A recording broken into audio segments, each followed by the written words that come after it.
शून्यकाल श्री अखिलेश यादव जी। मैं धन्यवाद देना चाहता हूं अध्यक्ष महोदय आपका।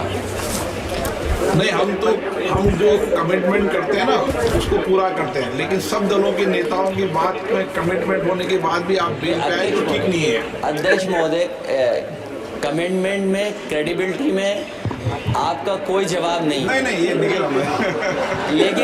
लेकिन दाईं तरफ वाले लोगों का थोड़ा हिसाब किताब अलग है। अध्यक्ष महोदय, मैं धन्यवाद देता हूं आपका कि आपने बहुत महत्वपूर्ण घटना पे मुझे बोलने का अवसर दिया है। संभल जो इसलिए जाना जाता था कि भाईचारे के साथ वहाँ रहते हैं लोग, वहाँ अभी से नहीं, सदियों पुराना भाईचारा हजारों साल से इसी तरह रहते आए हैं।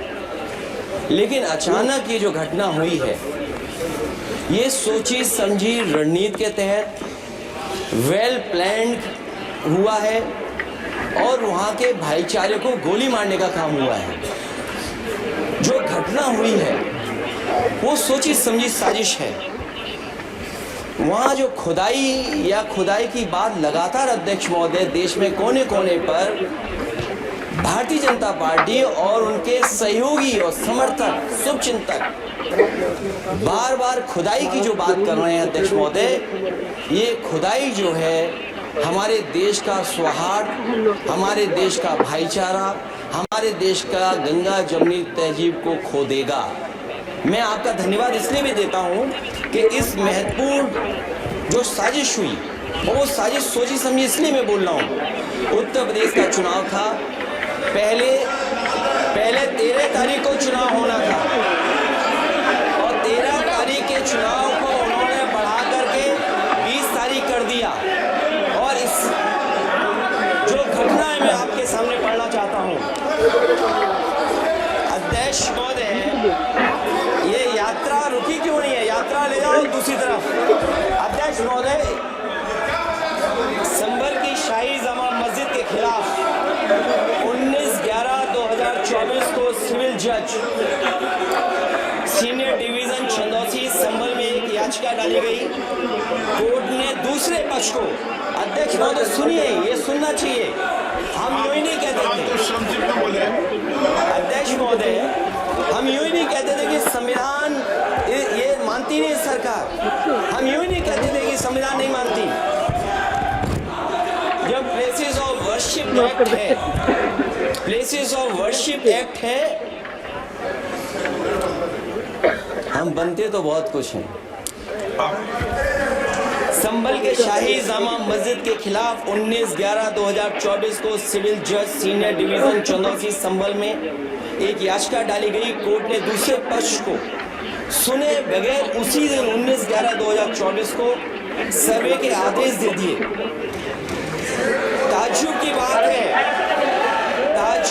है, संभल के जिलाधिकारी संभल और पुलिस अधीक्षक संभल आदेश को पढ़े बगैर 2 घंटे के बाद सर्वे के लिए पुलिस बल के साथ शाही जामा मस्जिद पहुंच गई। जामा मस्जिद की कमेटी, जनप्रतिनिधि, उलेमा इकराम, सभी अधिवक्ताओं ने सहयोग दिया। जिलाधिकारी संभल और पुलिस अधीक्षक संभल ने 2.5 घंटे सर्वे के बाद कहा सब सर्वे पूरा हो चुका है और अब रिपोर्ट कोर्ट को भेज दी जाएगी। लेकिन दिनांक 22/11/2024 फ्राइडे को जुमे की नमाज के लिए लोग नमाज अदा करने के लिए जामा मस्जिद पहुंचे, लेकिन पुलिस प्रशासन ने बैरिकेड लगा दिया ताकि लोग नमाज न पढ़ सकें। उसके बाद भी लोगों ने संयम बरतते हुए नमाज अदा की और किसी प्रकार का विरोध प्रदर्शन नहीं किया। 29/11/2024 को कोर्ट की अगली तारीख तय थी। शाही जामा मस्जिद की कमेटी और मुस्लिम समाज के सभी लोग कोर्ट में केस की पैरवी के लिए तैयारी कर रहे थे, परंतु दिनांक 23/11/2024 की रात पुलिस प्रशासन द्वारा कहा गया 24/11/2024 यानी अगले दिन सुबह को दोबारा सर्वे किया जाएगा। शाही जामा मस्जिद कमेटी और अधिवक्ता ने कहा कि इस सर्वे तो मुकम्मल हो चुका है, अब दूसरे सर्वे की क्या आवश्यकता है? कोर्ट के आदेश का हमने पालन कर दिया। अगर दूसरे सर्वे कराना है तो दोबारा आदेश करवाएं। कोर्ट के आदेश के बाद हम दोबारा सर्वे करा देंगे। लेकिन जिलाधिकारी संभल और पुलिस अधीक्षक संभल ने कोई सुनवाई नहीं की और तानाशाही दिखाते हुए सुबह के वक्त से पहले शाही जामा मस्जिद आ गए। शाही जामा मस्जिद कमेटी और मुस्लिम समाज के लोगों ने फिर भी धैर्य रखा और दोबारा सर्वे के लिए अंदर ले गए। सर्वे के दौरान करीब 1.5 घंटा बाद जब जनता को सूचना मिली तो वो इकट्ठा होना शुरू हो गए। लोगों ने सर्वे का कारण जानना चाहा तो सर्किल ऑफिसर ने उनके साथ गाली गलौज की और लाठीचार्ज करवाकर बुरी तरह जख्मी कर दिया। इसका विरोध करते हुए चंद लोगों ने पत्थर चलाए, जिसके बदले में पुलिस के सिपाही से लेकर के अधिकारियों तक ने अपने सरकारी और प्राइवेट हथियारों से गोलियां चलाई, जिसका वीडियो रिकॉर्डिंग है, जिसके एवज में दर्जन लोग गोलियों से घायल हो गए हैं। 5 मासूमों जो कि अपने घर से सामान लेने के निकले थे, उनकी मृत्यु हो गई। संभल का माहौल बिगाड़ने में संभल का माहौल बिगाड़ने में याचिका दायर करने वाले लोगों के साथ पुलिस और प्रशासन के लोग जिम्मेदार हैं। इनको निलंबित किया जाना चाहिए और हत्या का मुकदमा चलाया जाना चाहिए, जिससे कि लोगों को इंसाफ मिल सके और आने वाले समय में कोई इस प्रकार की संविधान के खिलाफ और गैर कानूनी घटना को अंजाम न दिया जा सके।